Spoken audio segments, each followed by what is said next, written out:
Nakakatawa rin yung comment, no? Idol, palaki mo shoulders mo.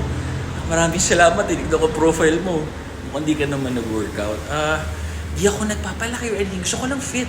Ginagawa ko itong pag-workout para sa mental therapy, physical therapy, tsaka spiritual therapy. Ano yun? Para for good health, mental clarity, matanggal yung depression, yung anger, yung ganyan. Para nalalabas ko lahat dito. Yun, di ba? So, ganun lang kasimple. Do what works for you. Tama kayo, mali ako. Happy na po ako sa katawan ko. Kung lumaki ako o lumiit, kung anong natural na mangyari sa panahon ngayon, ganun lang. Wala naman akong pinaghahandaan. Hindi naman ako nagko-compete. Hindi ko naman sinabing maging idol mo ako. Yung mga fitness tips ko, ano lang yun para makatulong po sa inyo. Kung gusto nyo. Kung hindi, okay din lang naman, di ba?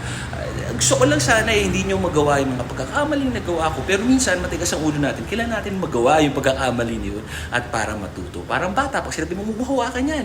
Mainit yan, mapapasok ka, hawakan, di ba?